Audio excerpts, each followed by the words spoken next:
ఒక అందశ్రీ రాసిన పాటని బయటికి రాకుండా తెలంగాణ ఉద్యమాన్ని ఉర్రూతొలగించింది, తెలంగాణ ప్రజల్ని చైతన్యవంతం చేసింది, తెలంగాణ రాష్ట్రం సాకారం కావడానికి ప్రధాన భూమిక పోషించిన అందశ్రీ పాటని 10 ఏళ్ళుగా అనగదొక్కడానికి కారణం ఏమైనా గుర్తించారా మీరు? సకుచ మర్దనాలు అని ఒక పదం ఉంది తెలుసా నీకు? ఇవి సకుచ మర్దనాలు. నేను పుట్టినప్పుడే మా ఇంటి ముందరనే పొద్దుపడిచింది, మా ఇంటి పందిరి గుంజకాన్నే పొద్దుపడిచింది, మా కోడి పుందుగుతనే తెల్లారింది, మా చేతి గడియారం అలారం మోగితేనే ఊరంతా వండుకొని తింటుందని మీ భ్రమ కాదు, మీ భ్రమల భ్రమరం అంటారు కదా, భ్రమణం, మీ భ్రమలల్లా భ్రమణం చేసిండ్రు.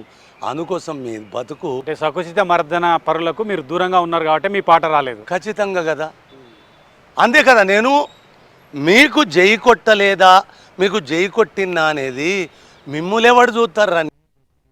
మిమ్ములెవడు చూస్తారా? జాతిని చూడాలి, ప్రజలను చూడాలి, ఉద్యమ కాలాన్ని చూడాలి.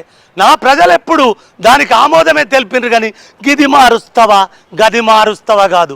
ఉదాహరణకు కాకతీయ కళాప్రభల కాంతిరేఖ రామప్ప, గోలుకొండ, భాగ్యనగర్ ఇప్పుడు అనుకుంటున్నా. ఇక్కడ నాకు అభ్యంతరం ఉంది. చెప్పు. మీరు ఒరిజినల్ పాటలో కాకతీయుల కళాప్రభల కాంతిరేఖ రామప్ప, గోలుకొండ నవాబుల గొప్ప వెలుగు చార్మినార్ అంటాడు. ఎందుకు నవాబులనే ఓడి తీసేశారు? కాంగ్రెస్ అభ్యంతరం వ్యక్తం చేసింది. నేను ఒరిజినల్ సారథి కాదు నాది. ఎస్, అది నిజామాబాద్కు సంబంధించిన వ్యక్తి ఎవరో పాట రాశారు, ఆ పాటను మీరు కాపీ చేశారని కూడా ఇప్పుడు చాలామంది ట్రోల్ చేస్తున్నారు. ఒకవేళ దాన్ని కూడా అయితే నాకు అభ్యంతరం లేదు.